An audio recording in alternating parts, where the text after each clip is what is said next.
तो दोस्तों स्वागत करते हैं स्टडी बाई पाल में। आज हम आपको पढ़ाने वाले हैं कक्षा 12 की मैथ। टॉपिक जो आपका रहेगा वो रहेगा सारणिक यानी डिटर्मिनेंट्स। इसकी पहले ही प्रश्नावली हम आपको करवा चुके हैं, तो आज हम करवाएंगे आपको दूसरी प्रश्नावली।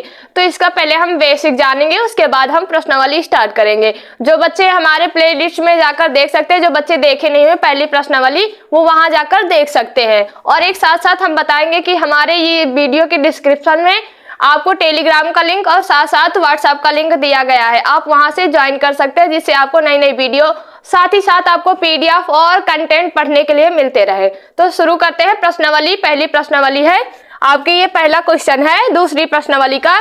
कह रहा है निम्नलिखित प्रत्येक में दिए गए शीर्ष बिंदुओं वाले त्रिभुजों का क्षेत्रफल ज्ञात कीजिए। तो सबसे पहले जो हम हाई स्कूल में ज्ञात करते थे क्षेत्रफल यानी त्रिभुज का क्षेत्रफल, जब हम हाई स्कूल में ज्ञात करते थे तो ये फार्मूला हम यूज करते थे। त्रिभुज का क्षेत्रफल बराबर 1/2 x1 y2 minus y3 plus x2 y3 minus y1 plus x3 y1 minus y2। ये हम हाई स्कूल में ज्ञात करते थे। हाई स्कूल में हम ये फार्मूला लगाकर त्रिभुज का क्षेत्रफल ज्ञात करते थे। लेकिन हम 12 में जब ज्ञात करेंगे तो सारणी के आधार पर हम ज्ञात करेंगे। किसके आधार पर हम ज्ञात करेंगे? सारणी के आधार पर त्रिभुज का क्षेत्रफल ज्ञात करेंगे। कैसे ज्ञात करते हैं, इसका फार्मूला कैसे होता है? जैसे हमने ये त्रिभुज लिया, त्रिभुज का ये हमारा ए शीर्ष हो गया, ये बी शीर्ष हो गया और ये हमारा सी शीर्ष हो गया। ए शीर्ष पर हमने x1 y1 लिया, बी पे लिया x2 y2 और सी पे लिया हम x3 y3। यहाँ तक किसी को कोई दिक्कत नहीं होनी चाहिए।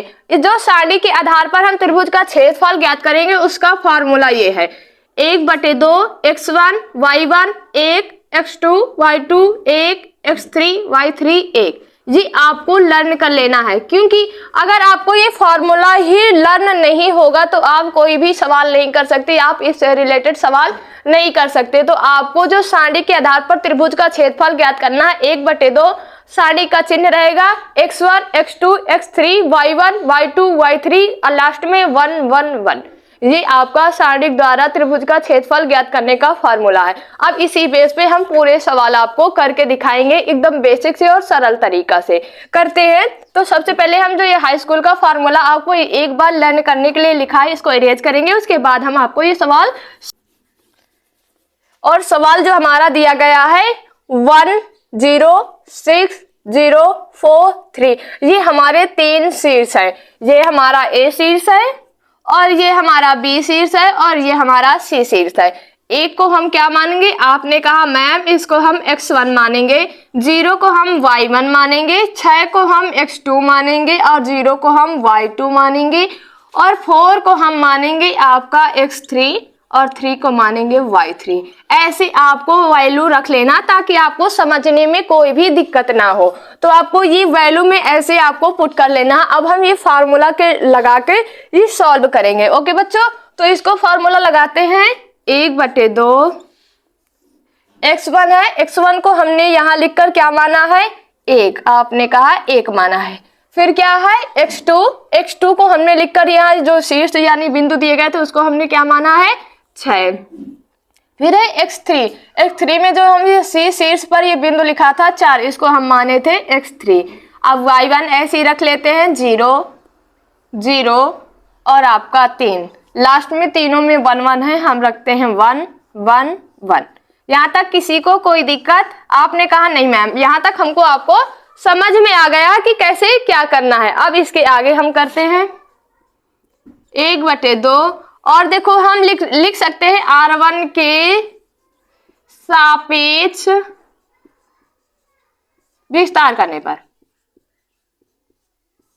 R1 के सापेक्ष विस्तार ऐसे लिख सकते हैं। तो हमने ये R1 है आपका, ये R1, ये R2, ये R3, ये आपका C1, ये C2, ये C3। यहाँ तक किसी को दिक्कत नहीं, क्योंकि हम ये पहली जो प्रश्नावली है और आप भी में हम आपको ये सारा कुछ बता चुके हैं। जब हम 1 लेंगे R1 के सापेक्ष में 1 लेंगे तो हमारा ये पहला कॉलम और ये आपकी पहली रो, तो बचेंगे सिर्फ इतने ही 4 बचेंगे। तो हम 1 का गुणा जब हम 0 में कराएंगे तो आपका 0 आएगा, माइनस लगाते हैं और 3 का गुणा 1 में कराएंगे तो माइनस का 3। फिर हम क्या लेते हैं? माइनस का 0।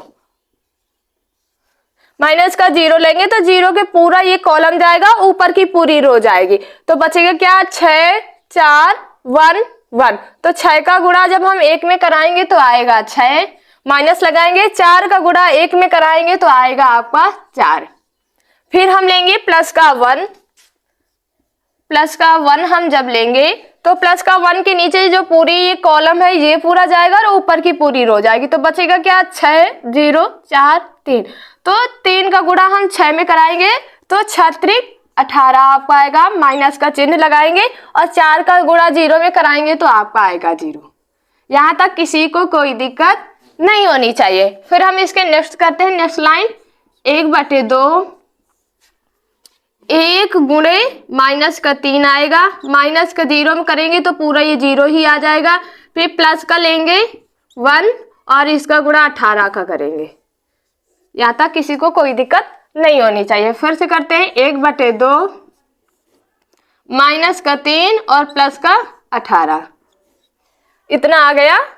अब इसको फिर से नेक्स्ट करते हैं 1/2 और 18 में 3 गए, आपका आएगा 15 और ये आएगा आपका 15/2 और क्षेत्रफल हमेशा हम वर्ग इकाई पर ज्ञात करते हैं तो वर्ग इकाई आएगा। यानी जो हम पहला क्वेश्चन आपको सॉल्व करके दिखाए हैं उसका आंसर आएगा 15/2। ऐसे आपको करना है। सेम ऐसे ही हम दूसरे जो बिंदु दिए गए हैं उनको भी ऐसे ही करेंगे।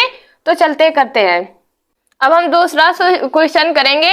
बिंदु जो दिए गए हैं देखते हैं क्या क्या दिए गए हैं। ये आपका 2 और 7, 1 और 1, 10 और 8। ये हमारा शीर्ष A हो गया, ये शीर्ष B हो गया और ये शीर्ष C हो गया। ये हमारा x1 है, ये y1 है, ये x2 है और ये y2 है और ये x3 है और ये y3 है। आपने कहा यस मैम, यहाँ तक तो हम सबको आता है। उसके बाद हम ये फार्मूला लगाकर त्रिभुज का सारणिक द्वारा त्रिभुज का क्षेत्रफल ज्ञात करेंगे। लिखेंगे फार्मूला 1/2, ये है मापांक, इससे आपका जो माइनस में आता है वो मापांक द्वारा वो प्लस में आ जाएगा इसका आंसर। तो लिखते हैं, इसका लिखेंगे। अब हम पहले इसको रखते हैं x1, x1 आपका 2 है, फिर x2 है, x2 आपका 1 है, फिर x3 है, x3 आपका 10 है। एक और अच्छे से लिख रहे हैं, ये हो गया। फिर हम y1 है, y1 आपका 7 है, y2 आपका 1 है और y3 आपका 8 है। फिर लास्ट में 1 1 1। यहाँ तक किसी को कोई दिक्कत नहीं होनी चाहिए। 1/2 मापांक, पूरा ये फार्मूला हम रखेंगे, इस पे हमने रख दिया। फिर करते हैं नेक्स्ट 1/2 मापांक आपका रहेगा और हम ये r1 के सापेक्ष लिखेंगे, r1 के सापेक्ष विस्तार। तो 1/2 हम जब लेंगे तो 1 का गुणा 1 में करेंगे, 1 आएगा, माइनस 8 का नाम 8। फिर हम माइनस का 7 लेंगे, जब 7 लेंगे तो 7 का ये पूरा कॉलम, ऊपर की पूरी रो, बचेगा क्या 1 10 1 1। 1 का गुणा हम 1 में करेंगे, क्या आएगा 1, माइनस लगाएंगे, 10 का गुणा हम 1 में करेंगे तो माइनस का 10। फिर हम लेंगे प्लस का 1, जब हम प्लस का 1 लेंगे तो 1 से ये पूरा कॉलम और ऊपर की पूरी रो, बचेगा क्या 1 10 1 8।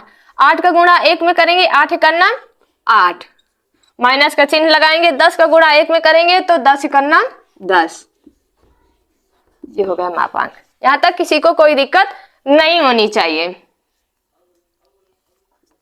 फिर नेक्स्ट करते हैं 1/2 मापांक लगाएंगे और इसका 2 गुणे, और ये 8 में 1 गए, माइनस का 7, माइनस का 7 और ये गुणे माइनस का 9 प्लस का 1 और गुणे माइनस का 2,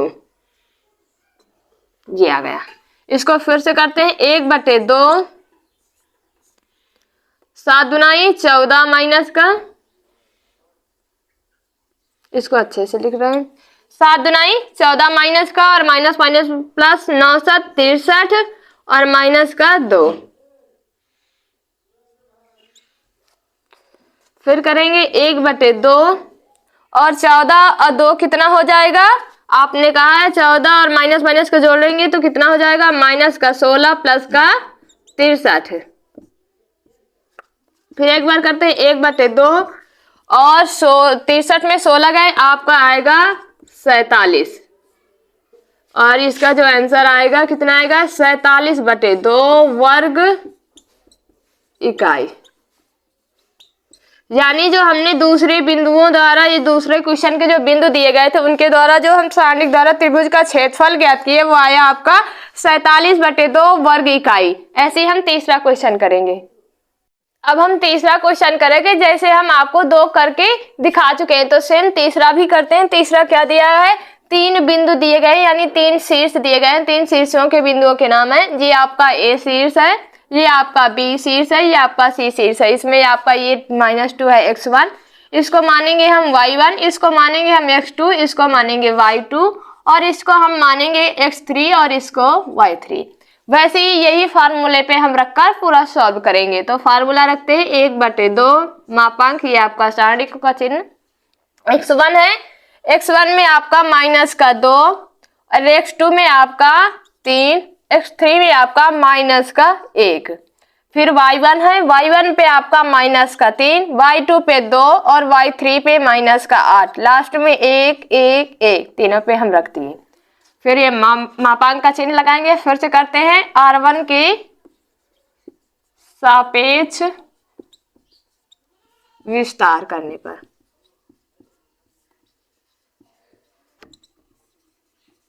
ये हो गया। r1 के सापेक्ष विस्तार करते हैं तो लिखते हैं 1/2 मापांक, ये हमारा हो गया। -2 लेंगे, जब हम 2 लेंगे r1 के सापेक्ष तो हमारा ये पूरा कॉलम और ये पूरी रो बचेगा क्या, 2 1 -8 और 1 का गुणा हम तिर्यक कराएंगे तो क्या होगा, 2 1 2। फिर माइनस लगाते हैं, लेकिन ऑलरेडी 8 में माइनस हो तो माइनस माइनस क्या हो जाएगा, प्लस। 8 1 8। एकदम ध्यान से देख के करेंगे। फिर हम माइनस का चिन्ह लगा के यहाँ जो संख्या होती है उसको लिखते हैं, लेकिन माइनस का चिन्ह लगाएंगे और माइनस का 3 ऑलरेडी दिया गया है तो क्या आएगा, प्लस का 3। जब हम प्लस ये 3 लेंगे तो 3 का ये पूरा ये कॉलम जाएगा और ऊपर की ये पूरी रो बचेगा क्या, 3 माइनस का 1 1 1। अब हम तिर्यक गुणा कराएंगे, 3 का 1 में कराएंगे, 3 1 3 और माइनस का चिन्ह लगाते हैं, लेकिन ये माइनस का 1 ऑलरेडी दिया है तो माइनस का 1 और ये पूरा प्लस हो जाएगा, 1 1। यहाँ तक किसी को कोई दिक्कत नहीं होनी चाहिए। अब हम लेंगे प्लस का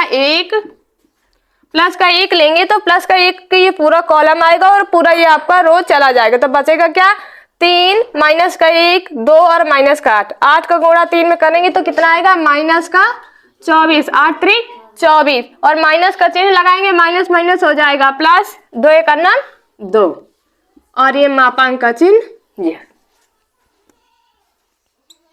यहाँ तक किसी को कोई दिक्कत नहीं होनी चाहिए। फिर से करते हैं, 1/2 और देखो ये 8 और 2 कितना हो गया, 10। 10 का गुणा हम 2 में करेंगे कितना आएगा, माइनस का 20। 10 दूनाई 20। देखो फिर से बता रहे हैं, 8 और 2 10 हो गया। 10 का गुणा जब हम -2 में करेंगे तो कितना आएगा, 10 दूनाई 20 और माइनस चिन्ह लग जाएगा तो क्या आएगा, माइनस का 20। फिर यहाँ 3 है और 3 1 4 4 3 12। फिर से एक बार बता रहे हैं, देखो अंदर का जोड़ेंगे तो 3 1 कितना हुआ, 4 और 4 का गुणा जब हम 3 में कराएंगे तो कितना आएगा, 4 3 12। फिर लगा है प्लस और 24 में कितना 2 गए, कितना आएगा, 1 गुणे माइनस का 22 और ये हो गया हमारा मापांक। फिर से करते हैं, 1/2 और मापांक ये हमारा आएगा 20 माइनस का प्लस का 12 और माइनस 22 का गुणा 1 में करेंगे तो कितना आएगा, माइनस का 22 और ये आपका मापांक। यहाँ तक किसी को कोई दिक्कत नहीं होनी चाहिए। नेक्स्ट लाइन, कब हम इसके नेक्स्ट लाइन करेंगे, लिखेंगे 1/2 और आपका ये 20 है और ये माइनस का 22। इसको एक बार और लिख लेते हैं, क्या होगा, माइनस का 20 प्लस का 12 और माइनस 22 का गुणा जब हम 1 में कराएंगे तो आएगा आपका माइनस का 22। इतना हो गया। इसके बाद हम लिखेंगे नेक्स्ट लाइन, 1/2 माइनस का 20 और माइनस का 22 आपका हो जाएगा माइनस का 42 और प्लस का 12। फिर इसके नेक्स्ट लाइन करेंगे 1/2। 42 में 12 गए, आपका आएगा माइनस का 30, लेकिन आपको मापांक के द्वारा ये हो जाएगा 30/2, क्योंकि मापांक जो होता है वो माइनस को क्या करता है, प्लस करता है। तो 2 × 2 और ये आएगा 15 दूनी 30, यानी 15 वर्ग इकाई। ये आपका आया तीसरे का क्षेत्रफल। तीसरे का जो हम सारणिक द्वारा क्षेत्रफल ज्ञात किए, क्या आया, 15 वर्ग इकाई। ये आपका हम तीसरा ज्ञात कर चुके हैं। ऐसे ही हम दूसरा क्वेश्चन करेंगे। हम दूसरा क्वेश्चन देखेंगे, क्या कह रहा है। क्वेश्चन है कि दर्शाइए कि बिंदु ए प्लस आपका ए बी प्लस सी, और जो आपका बी शीर्ष दिया गया है उसमें दिया है बिंदु जो हमारे बी और सी प्लस का ए, जो तीसरा शीर्ष हमें दिया गया है उसके जो बिंदु है सी ए प्लस बी। हम त्रिभुज बनाते हैं एक बार आपको समझाने के लिए। ये हमारा त्रिभुज बन गया। ये शीर्ष हमारा ए है, ये शीर्ष हमारा बी है और ये शीर्ष हमारा सी है। यहाँ तक आपको कोई दिक्कत नहीं होनी चाहिए। ए की जो बिंदु हमारे दिए गए हैं वो दिए गए हैं ए और बी प्लस सी, यानी ये हमारा x1 है और ये हमारा y1 है। जो बी के बिंदु दिए गए हैं, दिए हैं बी कॉमा सी प्लस का ए, ये हमारा x2 है और ये हमारा y2 है। सी के बिंदु देखते हैं, क्या दिया गया है, सी ए प्लस बी, ये हमारा x3 है और ये हमारा y3 है। संरेख का मतलब होता है जो हम ज्ञात करेंगे वो हमारा जो आंसर आएगा वो 0 के बराबर होना चाहिए, यानी 0 होना चाहिए, तभी हम मानेंगे कि हमारा जो क्वेश्चन है ये संरेख है। फार्मूला वही लगाते हैं। सारणिक द्वारा त्रिभुज का क्षेत्रफल ज्ञात करने के लिए क्या होता है, 1/2, ये सारणिक हो गया, x1 x2 x3 y1 y2 y3 1 1 1, ये हमारा फार्मूला हो गया। इसी फार्मूले पे हम ये जो बिंदु दिए गए हैं इनका मान हम यहाँ रखकर फिर ज्ञात करते हैं। 1/2 रखते हैं मान। x1 का मान हमने क्या माना है, आपने कहा a माना। x2 का मान हमने क्या माना है, b, और x3 का मान हमने क्या माना, c। यहाँ तक किसी को कोई दिक्कत नहीं होनी चाहिए। अब y1 का मान रखते हैं। y1 का मान क्या है, b प्लस c, और y2 का मान c प्लस a, और y3 का मान है a प्लस b, और लास्ट में सब में 1 1 1, ये तो है ही है। और इसका फिर से करते हैं नेक्स्ट लाइन में 1/2। r1 के सापेक्ष आप लिख सकते हैं कि r1 के सापेक्ष विस्तार करने पर, तो हम नहीं लिख रहे हैं, आपका a से करेंगे। a लेंगे, जब हम a लिए हैं तो a से ये पूरा कॉलम और ऊपर का पूरा ये रो ये चला जाएगा, तो बचेगा क्या, c प्लस का a 1, a प्लस का b 1। अब तिर्यक हम गुणा कराएंगे इसका और इसका। एक का गुणा किसी भी संख्या में हम या किसी भी उसमें करवाते हैं तो वही संख्या आती है, यानी c प्लस का a माइनस का, अगर हम माइनस का चिन्ह लगाएंगे तो ये इसका जब हम गुणा कराएंगे तो ये पूरा चिन्ह परिवर्तित हो जाएगा। हम लगा परिवर्तित करके लिख रहे हैं। एक बार फिर से समझा रहे हैं। तिर्यक जब हम गुणा कराएंगे तो एक का गुणा जब हम इसमें कराएंगे तो वही संख्या आएगा, यानी c प्लस का a। फिर हम माइनस का चिन्ह लगाते हैं। माइनस के चिन्ह लगाने के बाद जब हम a प्लस b लिखेंगे तो फिर माइनस का अंदर गुणा कराएंगे तो ये पूरा माइनस का हो जाएगा। फिर क्या लिखते हैं, माइनस का b प्लस का c, और जब हम ये लेंगे ये वाला ये पूरा कट जाएगा तो क्या बचेगा हमारा, b c 1 1। एक का गुणा जब हम b में कराएंगे तो b आएगा, माइनस का चिन्ह लगाएंगे, c का गुणा हम 1 में कराएंगे तो आएगा आपका c। यहाँ तक किसी को कोई दिक्कत नहीं होनी चाहिए। अब हम लेंगे प्लस का 1। जब हम प्लस का 1 लेंगे तो ये पूरा ये कॉलम जाएगा और ये पूरा आपका रो जाएगा, तो बचेगा क्या, b c प्लस का a c a प्लस का b। इसका हम जब तिर्यक गुणा कराएंगे तो इसका गुणा जब हम इसमें कराएंगे तो ए बी और आपका प्लस का बी स्क्वायर, माइनस का चिन्ह लगाएंगे, सी का गुणा सी में करेंगे तो माइनस का सी स्क्वायर, और आपका इसमें कराएंगे तो माइनस का ए सी। यहाँ तक किसी को कोई दिक्कत नहीं होनी चाहिए। फिर नेक्स्ट लाइन सॉल्व करते हैं। थोड़ी सी आपको दिक्कत होगी, बस आपको इतना ध्यान रखना है कि इसमें गुणा माइनस प्लस का आपको ज्यादा ध्यान रखना है। एक का गुणा जब हम इसमें कराएंगे तो यहाँ से आप काट सकते हैं, माइनस का ए और माइनस का प्लस का ए, ये कट जाएगा तो क्या होगा, एक का गुणा एक में ए सी आएगा और एक का गुणा हम माइनस का ए बी आएगा। फिर ये माइनस का करेंगे आपको पता है एक कोष्टक में a प्लस बी और एक कोष्टक में माइनस बी, यानी एक कोष्टक में b प्लस सी और एक कोष्टक में b माइनस सी। तो ये फार्मूला आपका बनेगा बी स्क्वायर माइनस का सी स्क्वायर का। और जब हम इसको देखते हैं तो ये एक का गुणा किसी भी संख्या में हमने आपको बताया था तो वही संख्या आएगी। तो हम लिखते हैं ए बी प्लस का बी स्क्वायर माइनस का सी स्क्वायर माइनस का ए सी। उसके बाद फिर देखते हैं नेक्स्ट लाइन, 1/2 ए सी माइनस का ए बी और ये गुणा होगा ये प्लस का सी स्क्वायर प्लस का ए बी और प्लस का बी स्क्वायर माइनस का सी स्क्वायर माइनस का ए सी। आप देखते हैं जो कट रहा है उसको काटते हैं। ये प्लस का ए सी है और कहीं ए सी दिख रहा है, ये माइनस का ए सी कट गया। ये माइनस का ए बी है और ये प्लस का ए बी है, कट गया। ये माइनस का बी स्क्वायर है और ये प्लस का बी स्क्वायर है। ये प्लस का सी स्क्वायर है और ये माइनस का सी स्क्वायर है। यानी जो इसका आएगा 1/2 और ये पूरा जब कट गया तो क्या आता है 0, यानी 0/2 का भाग देंगे तो क्या आएगा 0। अतः हम लिख सकते हैं अतः यह संरेख है। ये आपका दूसरा क्वेश्चन है। आपको दूसरा क्वेश्चन ऐसे करना है। तीसरा क्वेश्चन करेंगे, देखते हैं तीसरा क्वेश्चन क्या कह रहा है कि प्रत्येक में k का मान ज्ञात कीजिए यदि त्रिभुजों का क्षेत्रफल 4 वर्ग इकाई है जहां शीर्ष बिंदु निम्नलिखित है। यानी शीर्ष जो बिंदु दिए गए हैं हमें k 0 4 0 और 2, ये आपका 0 2 ये है। हमें क्षेत्रफल ज्ञात है, मतलब क्षेत्रफल जो हमारा दिया है वो 4 दिया है। इसको त्रिभुज द्वारा हम बनाते हैं। ये शीर्ष हमारा A हो गया, ये शीर्ष हमारा B हो गया और ये शीर्ष हमारा C हो गया। तो हमारा जो शीर्ष A पे है वो K 0 और B पे है 4 0 और हमारा C पे है 0 और 2। इसे हम मानते हैं x1 y1 x2 y2 और x3 y3। सारणी का वही फार्मूला लगाएंगे जो है आपका 1/2 x1 x2 x3 y1 y2 और y3, लास्ट में 1 1 रखते हैं इसी फार्मूले पे।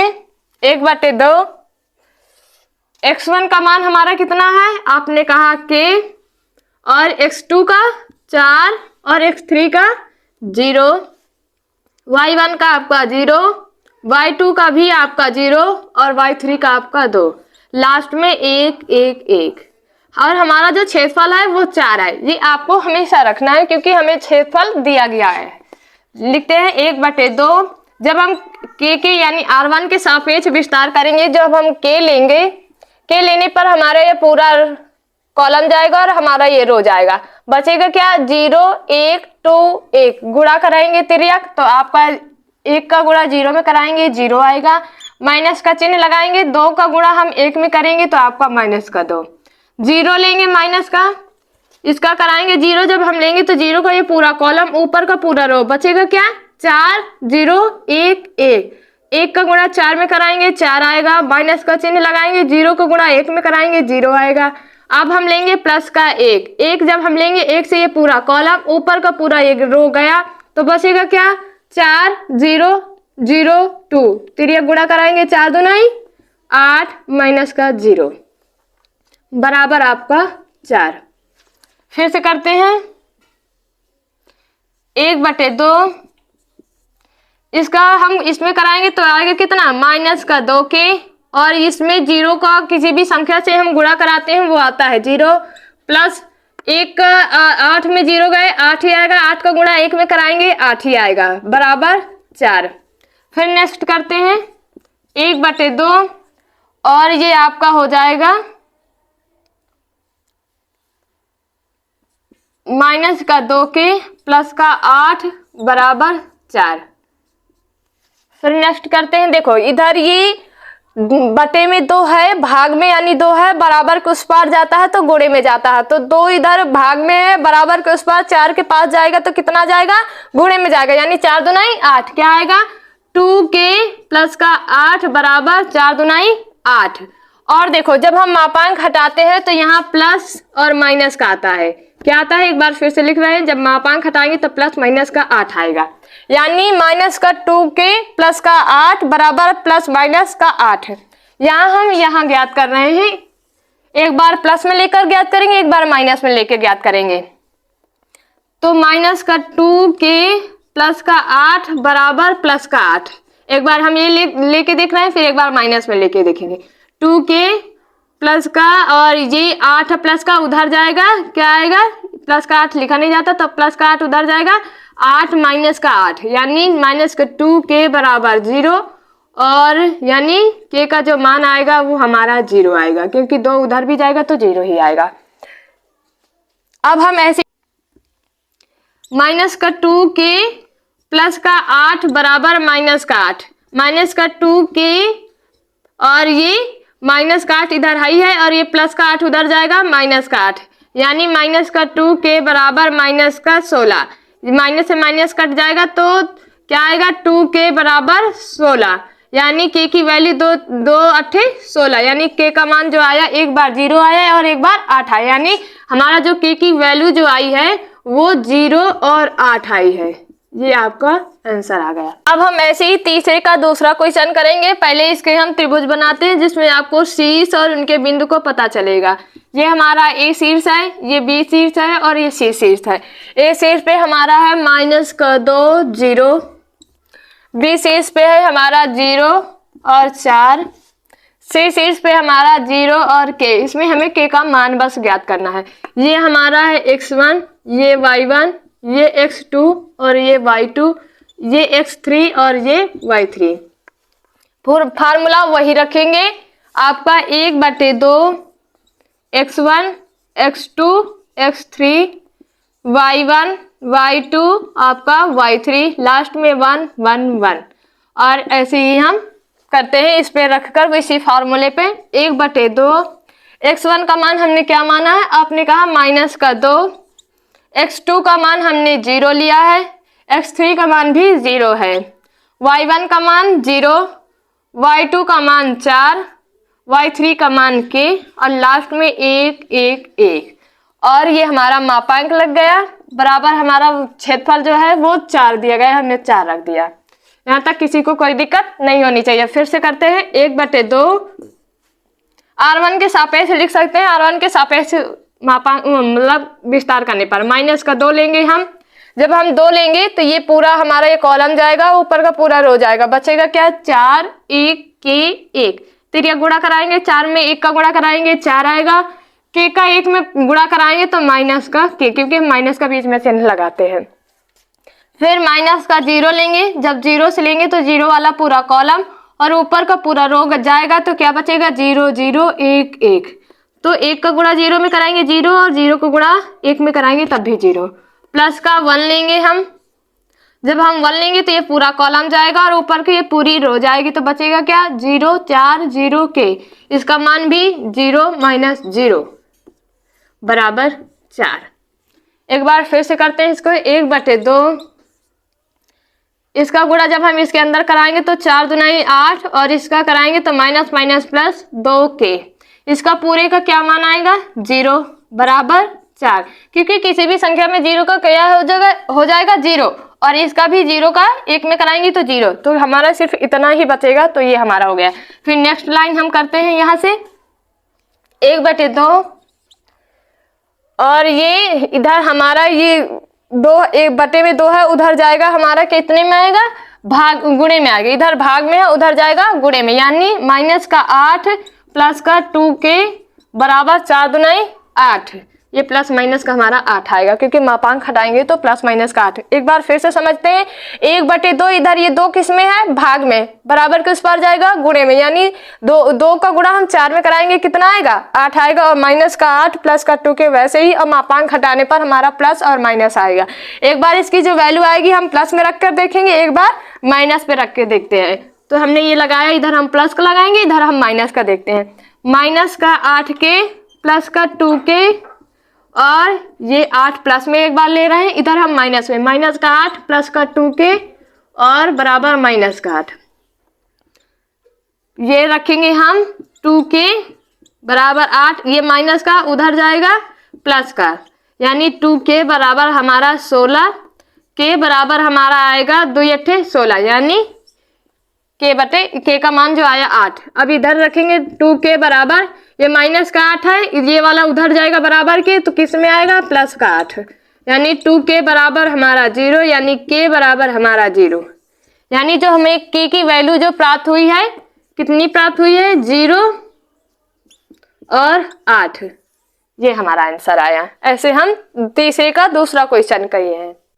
हम आशा करते हैं कि आपको ये जितने हमने आपको सवाल बताए हैं आपको समझ में आए हैं। अगर आपको कोई भी डाउट है तो कमेंट बॉक्स में कमेंट कर सकते हैं। तो मिलते हैं नेक्स्ट वीडियो में, तब तक के लिए पढ़ते रहें, मुस्कुराते रहें, क्योंकि एग्जाम आने वाले हैं, अच्छे आपको मार्क्स लाना है।